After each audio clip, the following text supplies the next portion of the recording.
সামনে মশহুর একখানা আয়াতে কারিমা তিলাওয়াত করেছি,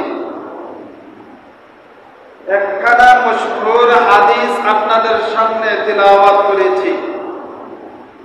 একান্তই আমাদের ব্যক্তিগত জরুরি একটি বিষয়ের উপরে আলোচনা করার জন্য আপনাদের সামনে আয়াত ও হাদিসকে তিলাওয়াত করা। আজ আমাদের দেশে শতকরা 70% ছেলে সন্তানেরা পিতামাতার অবাধ্য। ছেলে সন্তানেরা পিতামাতার অবাধ্য। মা বাবার শিকায়ত করে সন্তানেরা এই ব্যাপারে, সন্তানরা পিতামাতার ব্যাপারে শিকায়ত করে, অথবা পিতামাতা সন্তানদের ব্যাপারে শিকায়ত করে। এই জন্য পিতামাতার কদরদানি, পারিবারিক শৃঙ্খলা যেন দিন দিন পৃথিবীর সমাজ ব্যবস্থা থেকে উঠে যাচ্ছে। বৃদ্ধাশ্রম নির্মাণের হিড়িক লেগেছে।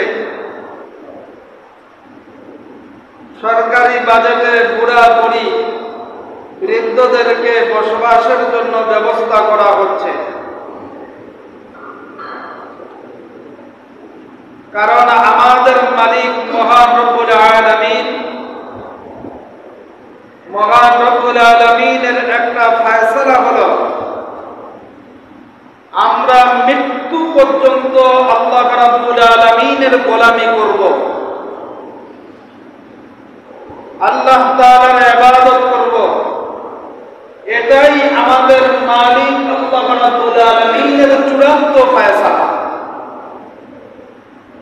শেষ নিঃশ্বাস পর্যন্ত ইবাদতের বাউন্ডারির বাইরে যাওয়ার অনুমতি আমাদের নেই। আল্লাহ পাক আমাদের পক্ষ থেকে ফয়সালা শোনাচ্ছেন।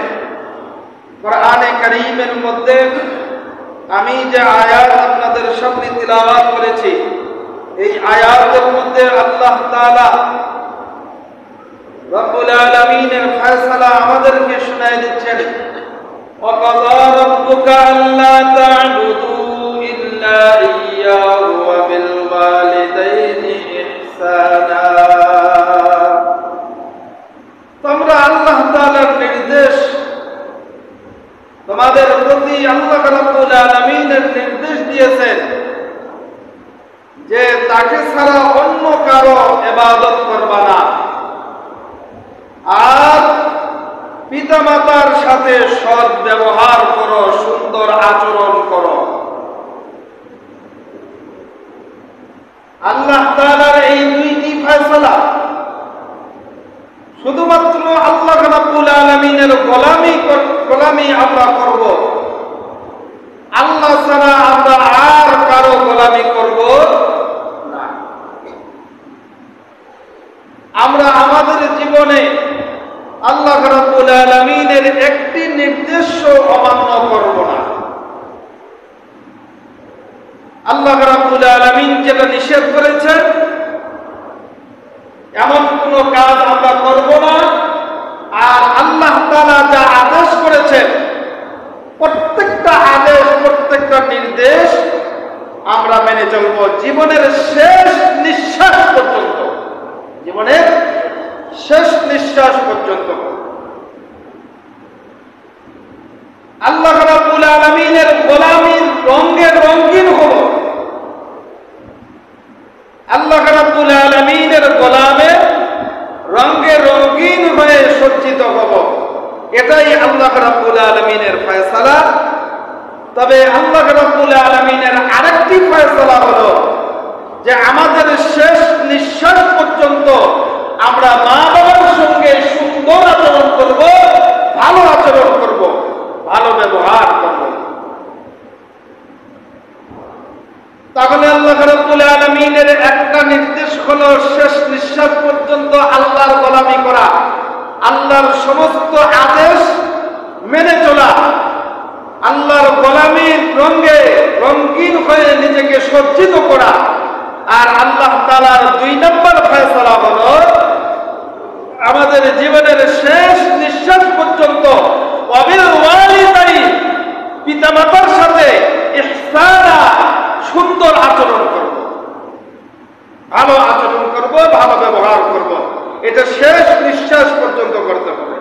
মা বাবাকে ভুলা যাবে না জীবনের শেষ নিঃশ্বাস পর্যন্ত। যেমন আল্লাহ পাকের স্মরণ আপনাকে আমাকে রাখতে হবে, ঠিক তেমনি ভাবে জীবনের শেষ নিঃশ্বাস পর্যন্ত মা বাবাকেও স্মরণ রাখতে হবে। এই জন্য আল্লাহ রাব্বুল আলামিনের গোলামের কথা এবং মা বাবার খেদমতের কথা আল্লাহ তাআলা কোরআনে কারীমের মধ্যে একই আয়াতের মধ্যে বলেছেন। একই আয়াতের মধ্যে আল্লাহ তাআলা এই 2 ফয়সালা জানিয়ে দিয়েছেন। তার মানে হলো কোন বান্দা যেমন জীবনের শেষ নিঃশ্বাস পর্যন্ত তার রবকে এক মুহূর্তের জন্য ভুলে যেতে পারবে না, ঠিক তেমনি ভাবে জীবনের শেষ নিঃশ্বাস পর্যন্ত এক মুহূর্তের জন্য কোন সন্তান তার পিতা মাতাকে ভুলে যেতে পারবে না। পিতা মাতাকে স্মরণ রাখতে হবে। কারণ হলো পিতা মাতার ব্যতি রেখে কোন সন্তান পৃথিবীতে আসে নাই। পিতা মাতার মাধ্যম ছাড়া কোন সন্তানকে আল্লাহ তাআলা পৃথিবীতে পাঠায় নাই।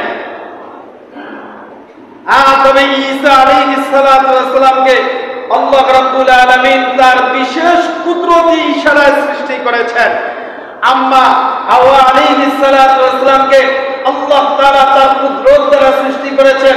আব্বা আদম আলাইহিস সালাতু ওয়াস সালামকে আল্লাহ তাআলার কুদরত দ্বারা আল্লাহ তাআলা সৃষ্টি করেছেন। এরপরে পৃথিবীর মধ্যে পর্যন্ত যত মানুষ আসবে সমস্ত মানুষ তার মায়ের পেট থেকেই আসবে।